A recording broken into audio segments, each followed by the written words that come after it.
नमस्कार दोस्तों, मैं हूं अर्पित और एक बार फिर से आपका स्वागत है। भारतीय जनता पार्टी के कथित चाणक्य अमित शाह ने कभी सपने में भी नहीं सोचा होगा कि एक बिहारी पूरी की पूरी गुजरात लॉबी की बैंड बजाकर रख देगा। लेकिन अब ऐसा ही होता दिखाई दे रहा है। कुर्सी कुमार के नाम से मशहूर नीतीश कुमार से पंगा लेना अमित शाह को भारी पड़ता नजर आ रहा है। वो अपने ही बनाए गड्ढे में न केवल खुद गिरते जा रहे हैं बल्कि अपने परम मित्र की लुटिया भी डुबो रहे हैं।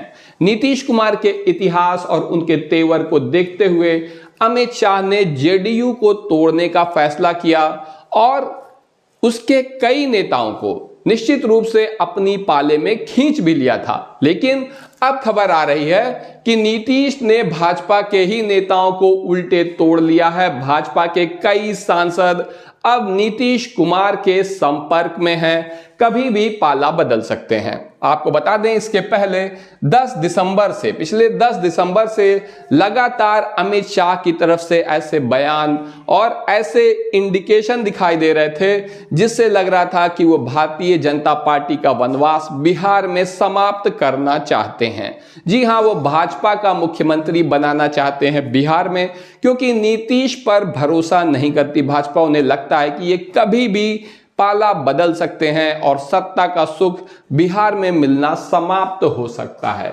लेकिन अब अगर आप देखें तो इन्हीं प्रयासों के तहत जेडीयू के 10 सांसदों को कहा जा रहा था, क्योंकि अगर कुछ भी करना है बिहार में तो पहली चीज क्या करनी है, मोदी जी की कुर्सी को सुरक्षित करना है जिससे सत्ता का सुख मिलता रहे। केंद्र में सबसे ज्यादा जरूरत है सुरक्षा की, कि वहां की कुर्सी ना हिल जाए, नहीं तो एक बार केंद्र की कुर्सी गई तो बाकी राज्यों में क्या होगा आप सभी जानते हैं। जेडीयू के 10 सांसदों को इसीलिए सबसे पहले तोड़ रही थी भाजपा। ये बात न केवल मीडिया में सुर्खियों में थी बल्कि राजनीतिक पार्टियों में भी लगातार सभी पार्टियों में, पूरे राजनीतिक घरानों में यह हलचल थी। आप देख सकते हैं जेडीयू के 10 सांसदों को तोड़ रही है भाजपा। ये बयान है संजय राउत का, जो कि उद्धव ठाकरे की पार्टी यानी कि शिवसेना यूबीटी के प्रवक्ता रहे हैं। उन्होंने ऐसा कहा था। इतना ही नहीं, आप देख सकते हैं आरजेडी के प्रवक्ता हैं शक्ति सिंह यादव। इन्होंने पूरे मामले में काफी विश्लेषण किया है, काफी बड़ी बात कही है। देखिए, बिहार एनडीए के घटक दल के 12 सांसदों को भाजपा ने खरीद लिया है। आपको बता दें, जेडीयू के 12 सांसद हैं, 12 सांसदों को भाजपा ने खरीद लिया है, जिसकी चर्चा पूरे देश भर के राजनीतिक गलियारों में गूंज रही है। तो स्वाभाविक है कि यह जानकारी उस घटक दल के मुखिया को भी हो गई होगी, यानी कि अगर सबको पता है तो यह जानकारी नीतीश कुमार को भी हो गई होगी, जो कि जेडीयू के मुखिया हैं।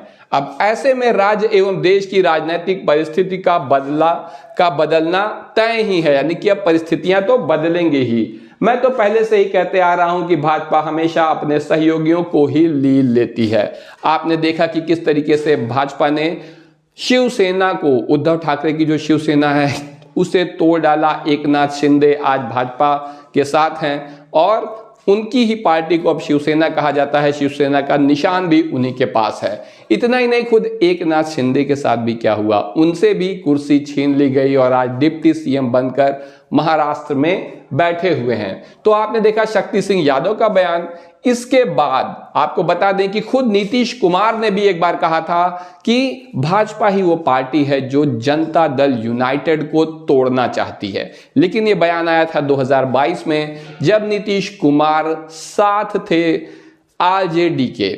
उस वक्त उन्होंने सरकार बनाई हुई थी और कारण बताया था कि क्योंकि भाजपा उनकी पार्टी को तोड़ना चाहती है, इसीलिए उन्होंने साथ जाने का फैसला किया आरजेडी के। लेकिन अब फिर वही सच होता दिखाई दे रहा है। भाजपा वाकई में जेडीयू को तोड़ रही है, तोड़ना चाहती है, लेकिन अंतर सिर्फ इतना है कि आज नीतीश कुमार खुद एनडीए का हिस्सा है, तब ऐसा हो रहा है। और अब खबर यह भी है कि नीतीश कुमार ने पलटवार कर दिया है। आप देख सकते हैं, कोई हवाई बात नहीं है, बल्कि मीडिया में इसकी चर्चा है।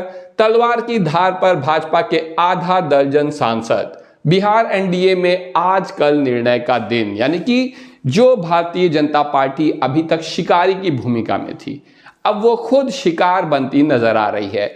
अमित शाह की सारी चाणक्यगिरी धरी की धरी रह गई है और खुद उनकी पार्टी के कई सांसद इस वक्त संपर्क में हैं नीतीश कुमार के। यही मौका देखकर आपको बता दें कि नए साल के पहले ही दिन लालू यादव ने जब नीतीश कुमार दिल्ली से अपमानित होकर वापस लौटे थे तो उन्हें ऑफर दिया था कि हमारे दरवाजे नीतीश कुमार के लिए हमेशा ही खुले हुए हैं, और जिसके जवाब में नीतीश कुमार, जो कि पहले कहते थे कि अब कभी नहीं जाएंगे, गलती हो गई दोबारा नहीं करेंगे, दोबारा हो गई तिबारा नहीं करेंगे, वो सिर्फ मुस्कुराकर हाथ जोड़कर रह गए, जिसके बारे में कहा जा रहा है कि ये नीतीश कुमार की ओर से पॉजिटिव संकेत है। हालांकि नीतीश कुमार ने उसके बाद फिर से खंडन कर दिया कि भाई हम तो नहीं जाएंगे। लेकिन जो लोग नीतीश कुमार को जानते हैं उन्हें पता है कि नीतीश कभी भी कुछ भी कर सकते हैं। और इसी के बाद लालू यादव ने अब क्या किया है, सीएम नीतीश की तरफ दोस्ती का हाथ बढ़ाने के बाद लालू यादव ने अचानक बुला ली आरजेडी की बड़ी बैठक। सारे सांसदों विधायकों को पहुंचने का निर्देश क्या होने जा रहा है, आपको बता दें कि आरजेडी के विधायकों के लिए बिहार की राजधानी पटना का मौर्य होटल बुक कर लिया गया है। सभी विधायक वहां पहुंच गए हैं और जल्दी ही आप देखेंगे कि बिहार की राजनीति में कोई बड़ा धमाका होने जा रहा है। ऐसे में अब ये बात अमित शाह को भी समझ आ गई है कि उनकी चाणक्यगिरी बिहार में नहीं चलेगी।